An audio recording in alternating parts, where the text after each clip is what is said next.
Hey, deserving listeners, Love is Blind. Let's watch. I wouldn't even let you get, like, out of shape. Yeah, but what if I do get, like... I'll tell you. How about, AD, get in that motherfucking gym. You would not talk to me like that. I would say... That's crazy. I think what he's saying, so if we look at it from a charitable angle, I think what he's saying is, I would expect that both of us would just be encouraging of each other and that we wouldn't think the other person is a fragile flower, and we would just say, hey, like, you have something in your teeth, that kind of thing. I think there's a possibility that's what he's saying. Because the way he's delivering it, he isn't shy about it, so that's the charitable way of saying it. The uncharitable way, and perhaps the more likely what he's saying, is that he believes it's not hurtful or it's within his right to be demanding of that kind of thing and to chastise or shame somebody. There are people who believe that. And if he has an easier time keeping his figure, then he might start to conclude that it's really easy for other people and they're just lazy. That notion is out there. So, I don't know. Let's see how this pans out. If you were out of shape, I would tell you. That way, though? You would be determined to go if I said it that way. Be nice. You don't think I'm nice? I don't think that was nice. I don't think being like, you need to get in the gym is... Yeah, I'm still unclear about what he's exactly saying. Maybe he just doesn't know. He doesn't seem to understand the landscape. He seems naive, because if he really believed that but wasn't naive, he would have some caveats or something. It's almost like he's never thought about it before or something. I don't know. I think it's kind of mean, actually. Maybe. Because at some point we're going to have children. Yeah, you gotta get right. Yeah, and then he's like, maybe. He does that where he will relent. He'll take the feedback. We saw that in the pods. So yeah, it just kind of looks like he's naive and he's just like stepping into it and he's just like, yeah, this is what I would do. And he hasn't really thought about it or hasn't heard people talk about it or hasn't been in that situation. Or he was with a partner who they did have that relationship. Some people are. I've had clients, couples who are very into fitness and very into gym culture and all that stuff.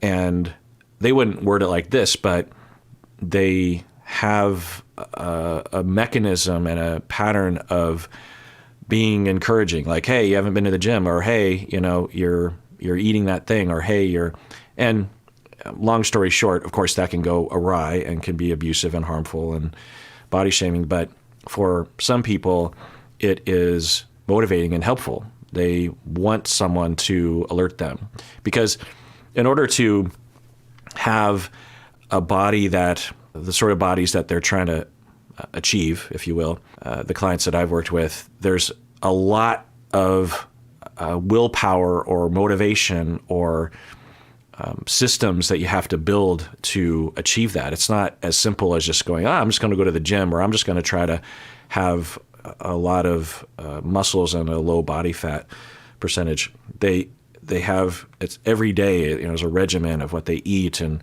energy level and even motivating individual reps, right? Because so often you just want to give up or just not do it. You just want to have pizza and sit on the couch. And so I've seen couples that will non-abusively and really a sign of one's love for the person is to put effort into creating that culture between the two of them. Now, again, I've seen that go very poorly and be abusive and harmful, and we can talk about maybe why any couple would be that concerned with it. But the couples that I treated, it was just like a hobby for them, lifting and competing, that kind of thing. So maybe he had a partner like that, but he just quickly adjusted. He's like, oh, okay, maybe. So that's a good sign. And really, this is a principle that I follow at the university with students and trainees, is that it's not a problem if somebody has wrong thoughts or bad impulses. It's a problem if they don't respond to feedback. When I have students that I am training and they're very smart and very talented, but they don't respond well to feedback, then I don't care how talented or how smart you are, I'm going to gatekeep you. You're done. And of course, I work with them a lot and tell them, by the way, what I'm talking about here is responsiveness to feedback. You don't have to agree with what I'm saying, but you have to exhibit more humility, because in order to be a therapist for the rest of your life, you have to be humble to outside information from clients, from supervisors, from colleagues, from research. And if you're not open the way that you don't exhibit openness to that, then you will always be as good as you are right now, which, newsflash, you're a student, you're not very good. And that's expected. It's okay. Don't worry about being incompetent because you're training. And so but if I have a student who has a lot of problems and is a diamond in the rough, if you will, and makes a lot of mistakes clinically, might even have bad instincts at times, their clinical writing, because a lot of evaluation is based on paper writing, is poor, but they respond very well to feedback and they demonstrate that they listen and they respond and they try, then you are good to go. So in life with our partners, it's not great if we have a problem or a bad idea, like what he's saying right now, but it's a much bigger problem if he doesn't respond to feedback. And he just responded, well, there's evidence that he was responding well to feedback. He could just be placating or something, but I don't know. It kind of looked like he's like, oh, okay, well, maybe. And I'm gonna have a belly and like. And I would be in the gym with you every day. Trust me. Getting you right. All right. Erase everything I said. He said maybe, but then follows it up with this, which indicates that maybe was either a very minimal maybe or was just a non-maybe. So he's saying that, yeah. I mean, I don't have to point out why this is a problem and how this plays into everything he has been saying up to this point. So it's interesting how on the first day, it's frequent on this show that, at least for me and maybe for you, that we will see something and go, oh, they're doomed.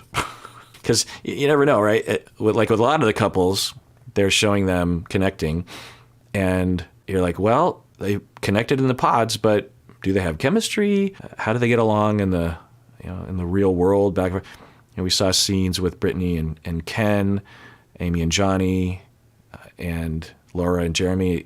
Jeremy probably jokes too much. I think he jokes when he's insecure or scared or something. Socially anxious people. It's not common, but it's common enough that you probably run it. You might even be one of those people that when you get nervous, you get over jokey. And it's a way of trying to make things lighter. It's a way of trying to gain approval. It can be a nervous habit because if you just sit in silence, you have to just sit with your anxiety. It can be a way of just distracting everybody from what you suspect to be true, which is that you're an idiot or you're making a fool out of yourself. But if it's pressured and you're not paying attention to what's happening because you're really focused on making sure that you're joking and making everyone, quote unquote, laugh, and I say quote unquote because there's a lot of courtesy laughing, you might overlook that a lot of people are uncomfortable and you're actually causing the problem that you're trying to avoid. I don't know if that's what Jeremy's doing, but he seems to be bothering Laura, which is odd. It has the look of immaturity, honestly, that Jeremy looks like I mean, I don't want to denigrate 13-year-olds, but like an annoying 13-year-old that's like doesn't understand that the constant joking is not appreciated. So then I wonder, like, well, where else could that be coming from? Is he not on the show legitimately? Because, for the two of them, we didn't see a lot from them. And we haven't really seen much vulnerability from Jeremy. It doesn't mean it didn't happen because they edit out a lot of things, but you got to figure they would have shown it. And not being vulnerable doesn't mean that he's not there legitimately or anything. But I don't know. There just seems to be kind of an issue there. But anyway, so with a lot of people right from the beginning, and maybe they edit it this way to kind of set us up for the thing, or they're manipulating us a little bit. But anyway, you watch this and you just think, uh-oh, is this going to take a nosedive? I could see that. I could see this taking a nosedive and never recovering. But, we'll wait and see. It might be tough, AD, but like, are good trainers easy on you? Honestly, though, like, are good trainers easy on you? Like, especially you being a cheerleader. You're not her trainer. It's obvious. If she asks, because that's what you do. You're asking. I've hired a personal trainer. It was a long, long time ago, and I mean, did I hire her? It was more she was a friend, and so I asked her. I was saying, "Hey, kick my ass in the gym," and she did. And one time on the way out of the gym, I was so exhausted that I vomited, and I hadn't had that happen to me since I trained and conditioned a lot when I played a lot of sports when I was young. It's not a comfortable feeling. And the vomiting doesn't really help. It just is a manifestation of this. But I asked her to do it. That's the difference, right? And she's not my partner. Trainer, husband, not the same. I think that was a terrible delivery. I'd be like, AD, listen, I need you to come. Clay. No. I need you to go to the gym with me. No. But I'll be passionate with it. Like, No, that won't sit. grab my hand. Or he's just joking. I don't know. So he's saying some pretty awful things, but I wonder if in practice he would adjust. Like he would still love her and would just be like, well, I don't know. No harm, no foul. I gave it a shot or whatever. Still, it's, well, she seems to be bouncing back, and he seems to be helping with that. So maybe they're not nosediving? I need you to come. You gotta have your husband to give you that tough conversation. And that's fine, but be nice. I will. And I think what you were saying was not nice.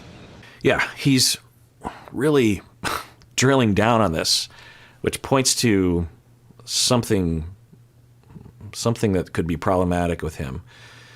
Either some kind of body shaming that he's internalized, probably, some kind of paternalistic notion that he has the right to demand this sort of thing. One of the things I was wondering about with him, because he did talk about his ego and his persona and how he used to be a nerd, which I'm going to take a guess and say that he was ridiculed or bullied or made fun of or ostracized or something. So I have been wondering if for him, and who knows what his early childhood was like, but I was wondering that he might be in that mindset that a big part of the function of an intimate partner relationship is how it reflects on him, the narcissistic aspect of it, that he can walk around town or have Instagram pictures and everyone will look at her and go, whoa, she's with you?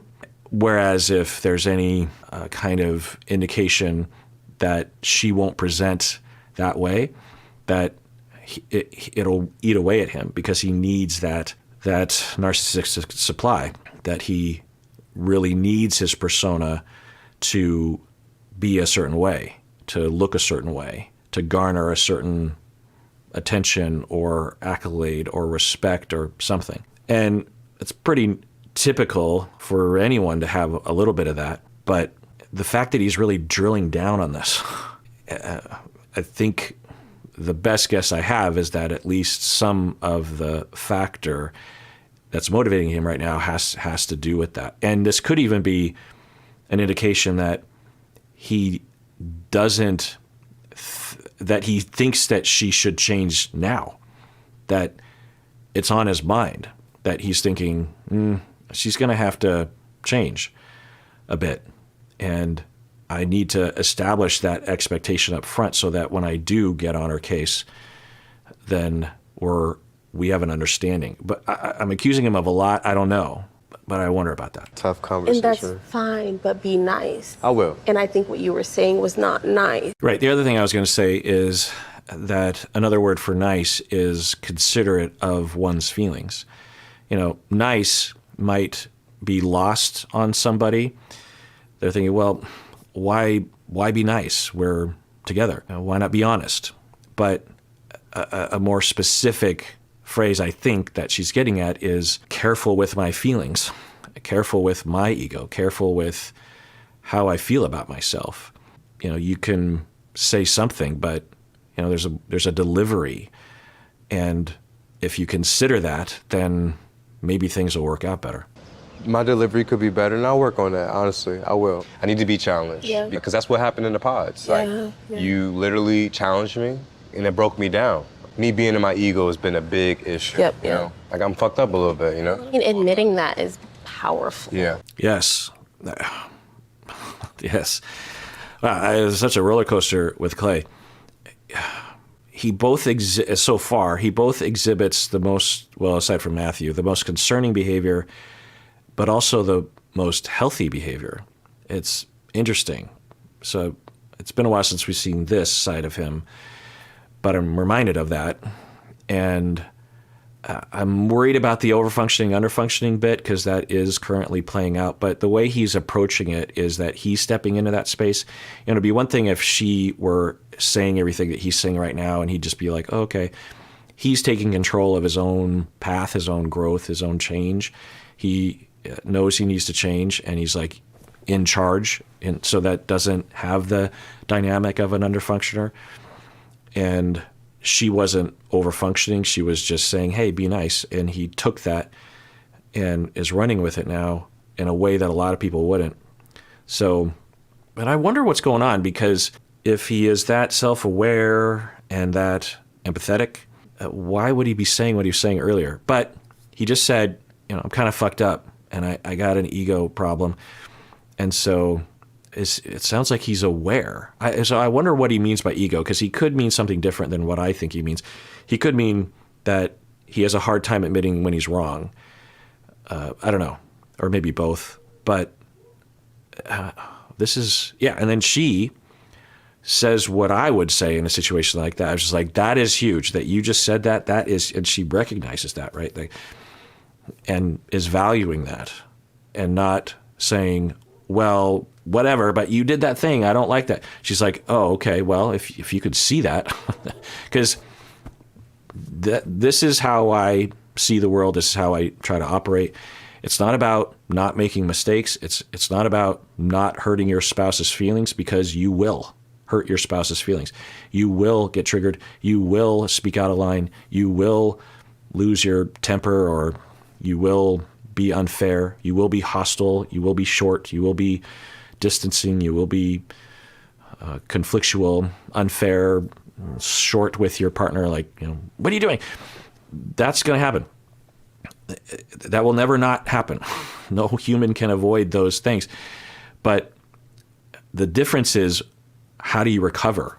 How do you take responsibility? How do you apologize? How do you show that you care? And he's doing that right now. Hard to know what this means. Proof's in the pudding, of course. Is he just saying this? Is he really going to work on it?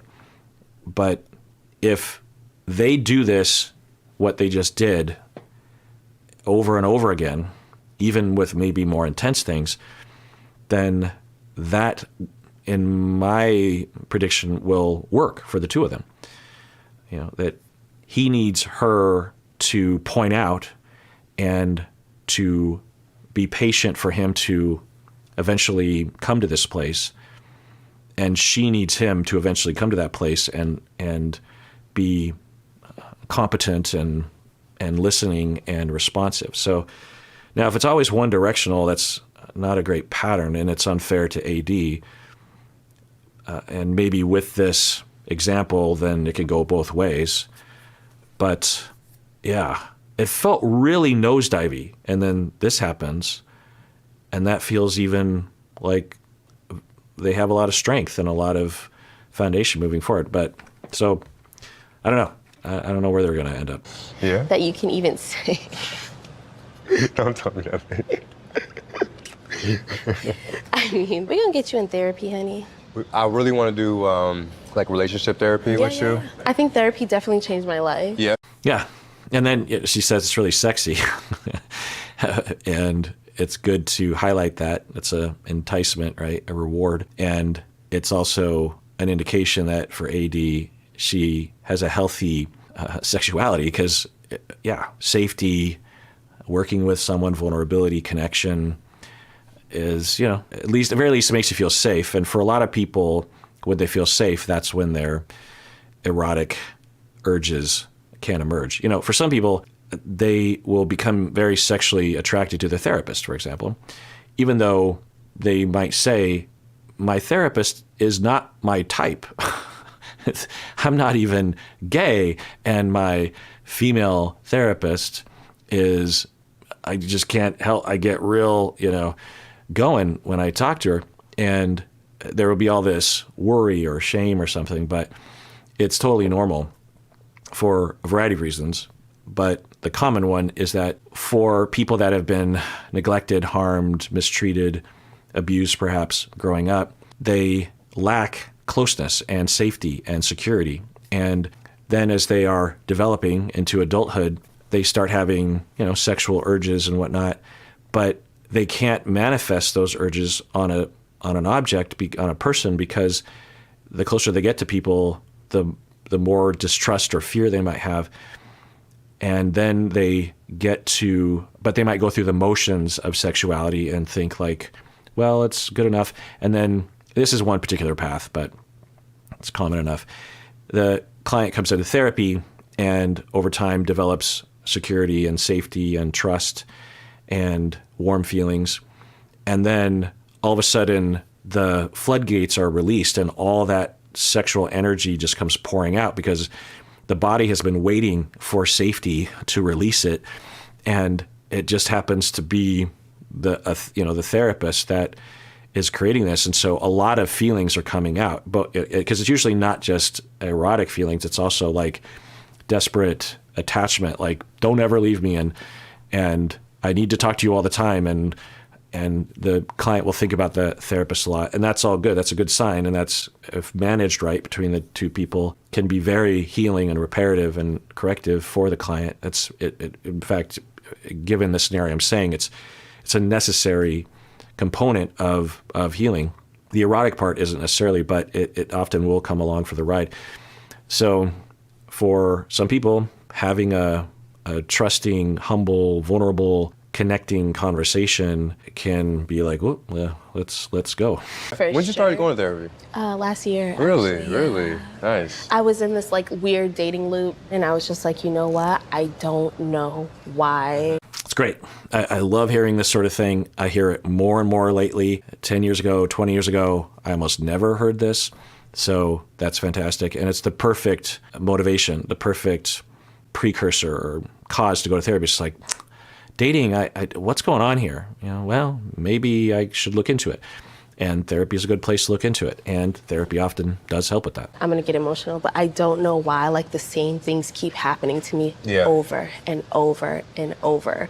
Okay, I'm going to take a guess and say, I don't think she said what was always happening to her, but she said that she often will date players and ballers, and that Clay is kind of in that category, energy-wise anyway. But she also said that she's a fix-a-hoe, which I think means that she's codependent overfunctioner. So I'm guessing that she would run into people that were immature, didn't consider her feelings, and she might actually, I don't know, just a stretch. I'm just really curious what she say, but if she were able to look at it from above, I wouldn't be surprised if she would say like, well, yeah, the guys that I was dating, they had their problems, but the element that I brought to the table was that I would look for people that were distant or hard to access and would sabotage my dating life because of that, even though I really wanted to connect with someone that was more dependable. And I would hound them and criticize them And because of my malfunctioning, my dogs are barking. And like we had to dig deep, like my childhood, and a lot obviously stems from my father. Yeah. I've been doing the work, and I'm. Okay, so she said her father, and I don't think she said her dad had died last year, and she kind of laughed about it. And was it Matthew or Clay she was telling? And AD said, well, we weren't very close, so it is interesting that she was laughing. But yeah, the fact that they weren't very close, I mean, who knows? There could be a lot of pathways to not being close to your father, but often it's because of issues, abandonment, whatever. And so it sounds like that's what she's saying. Yeah. I mean, the things that I've said to you, I've never said out loud. Yeah. Crazy. Crazy. You telling me your story about your dad and like, you kind of like you were chasing a man to love you that, you know, just was not there, you know? Okay, so I don't think we had that shown to us. That's along those lines. You're trying to, like, it's like almost a void, you know? No, for sure, a void. You know, me and you. Yeah, the fact that he can summarize it well and appropriately in the moment is a huge strength, and that she has explored that. And yeah, I've talked with a lot of clients along these lines that, you know, you have an abandoning father, for example, and you swing back and forth. On some months or years, you're chasing him. On other months and years, you're just like, I hate the guy. But it's never resolved. And the best you can do is get to a point where you just have a low buzz in the back of your personality that is constantly being aggravated, that he's out there and he's still abandoning me, he's still not paying attention to me, but if I focus on it, it doesn't change anything, so I guess I'll just live with this pain. Of course, therapy can help, corrective experiences can help, but you know, that kind of fundamental relationship can stick with you forever.